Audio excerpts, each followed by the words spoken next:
Hi friends, welcome back to కొత్త రుచి. మరో న్యూ రెసిపీతో మేము ముందుకు వచ్చేసానండి. గోంగూర చికెన్ కర్రీ. గోంగూర చికెన్ కర్రీ చాలా బాగుంటుందండి. మనం మసాలాలో కర్రీ చేసుకుంటాము. ఈ మసాలాతో కాకుండా రొటీన్గా చేసుకుంటాం కాబట్టి గోంగూరతో కొంచెం చికెన్ కర్రీ చేసుకుంటే చాలా బాగుంటుంది. మన ఇంట్లో చాలా ఇష్టంగా తినేస్తారు అనమాట. పుల్ల పుల్లగా, కారం కారంగా చాలా బాగుంటుందండి. ముందుగా నేను ఒక వెడల్పాటి గిన్నె తీసుకున్నాను. ఆ బౌల్లో ఒక 4 టీ స్పూన్స్ ఆయిల్ వేస్తున్నానండి. ఆయిల్ బాగా హీట్ అయిన తర్వాత ఒక ½ కేజీ చికెన్ తీసుకున్నాను. చికెన్ ముందుగా నేను వాష్ చేసి పెట్టుకున్నాను. ఇట్లా చికెన్ కూడా వేసేసుకోవాలి.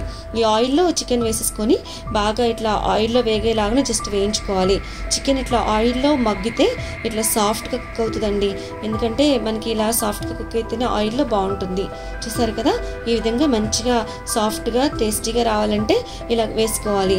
ఈ ఆయిల్లో కుక్ అయినప్పుడు కొంచెం పచ్చిమిర్చి వేసుకోవాలండి. ఒక 5 అట్లా వేసుకోవాలి. గోంగూరలో కొంచెం పచ్చిమిర్చి ఎక్కువ పడతాయి. అట్లనే ఒక ఆనియన్, కొంచెం మీడియం సైజ్ ఆనియన్ వేసుకున్నాను. అట్లా టమాటోస్ కొన్ని వేసుకున్నాను. వీటన్నిటిని వేసుకొని మళ్ళీ ఈ ఆయిల్లో ఇలా జస్ట్ మనం తిప్పుకోవాలి. ఈ టమాటో వేయడం వల్ల కూడా కొంచెం పులుపుకి ఇట్లా మనకి సరిపోతుంది.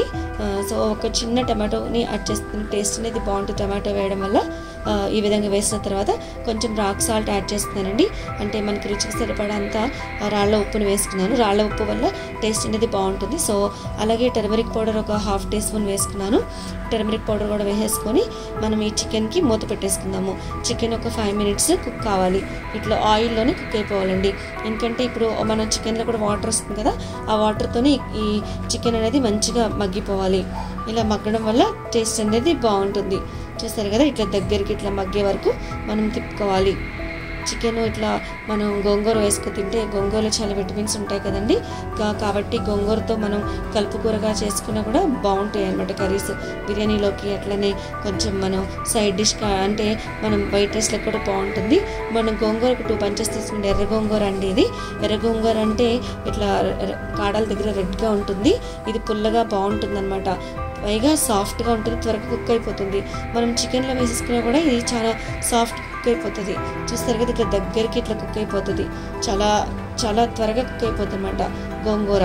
కొంచెం మళ్ళీ రాక్ సాల్ట్ వేస్తున్నానండి. ఇలా వేసుకోవడం వల్ల ఈ గోంగూర బాగా దగ్గరికి కుక్ అయ్యేంత వరకు జస్ట్ మనం లెదర్ గోంగూర తీసుకున్నాం కదండి, ఆ గోంగూర అంతా మంచిగా కుక్ అవుతుంది. ఇట్లా దగ్గరికి ఉడికేంత వరకు మనం తిప్పుకుంటూ ఉండాలి.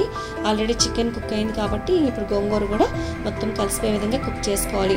ఇప్పుడు మనం కొంచెం రెడ్ చిల్లీ పౌడర్ వేసుకుంటున్నామండి.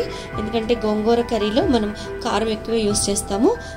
ఎందుకంటే పులుపు కొరకు మనం కొంచెం కారం ఎక్కువ వేయడం వల్ల పులుపు అనేది కొంచెం విరిగిపోతుంది. సో ఆ విధంగా మనం వేసుకోవడం వల్ల కారం కొంచెం టేస్ట్ అనేది బాగుంటుంది. ఈ గోంగూర స్పెషల్ అండి, ఆంధ్ర స్పెషల్. చాలా బాగుంటుంది. చాలా చాలా మన మ్యారేజ్లో కూడా ఇట్లా చాలా అంటే డిష్ని ఎక్కువ చేస్తారనమాట. ఇలా చేస్తారు. చూస్తారు కదా, ఇట్లా దగ్గరికి కుక్ అయ్యేలాగానే జస్ట్ మనం తిప్పుకోవాలి. ఈ కారం వాసన పోయేంత వరకు మనం ఇలా గోంగూర అంటే అడుగంటకుండా జస్ట్ ఇట్లా మనం తిప్పుకోవాలి. గోంగూర చికెన్ ఒక ఫ్లేవర్గా మనం వండుకోవచ్చండి ఈ డిష్ని. ఇట్లా ఆయిల్ అంతా జస్ట్ పైకి వచ్చేంత వరకు మనం కుక్ చేసుకుంటే బాగుంటుంది అన్నమాట. మీరు ఎప్పుడైనా ట్రై చేస్తారా ఫ్రెండ్స్? ట్రై చేయకపోతే తప్పకుండా ట్రై చేయండి. ఇలా మూత పెట్టేసుకొని 5 మినిట్స్ మనం అలా వాటర్ ఏంటంటే ఆయిల్ అంతా పైకి వచ్చేంత వరకు అయిన తర్వాత మనం కొత్తిమీరతో గార్నిష్ చేసేసుకుందాము. చూస్తారు కదా, సర్వింగ్కి రెడీగా ఉందండి. మరి గోంగూర చికెన్ సర్వ్ చేసేసుకుందామా? తప్పకుండా ట్రై చేయండి. Thanks for watching. Please like, share and subscribe.